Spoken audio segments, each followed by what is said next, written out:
We're going to be working with breadboard a lot, and to keep this neat, it's important to be able to strip and cut and strip wires to the right lengths and also components. So let me demonstrate that.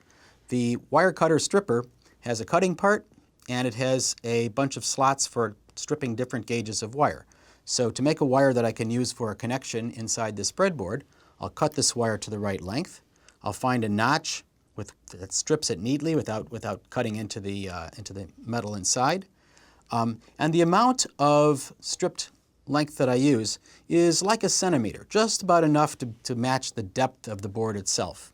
Then with luck you'll be able to slip that into any of the holes on the Protoboard very easily. A few of them get stuck, and it helps to sort of work it around a little bit until they get loosened up a bit.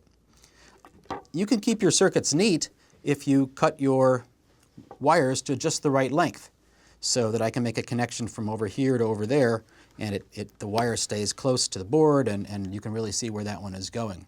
But it's not only wires that are going to go into these circuit boards. We're also going to be mounting components.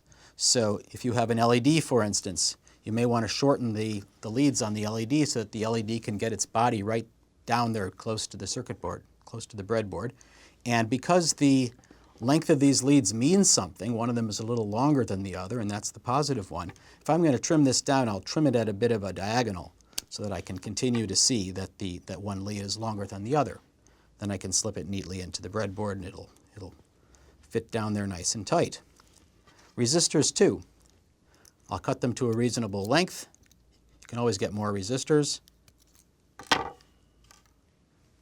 Bend them down so that they're kind of rectangular looking, and that should slip in very neatly like that.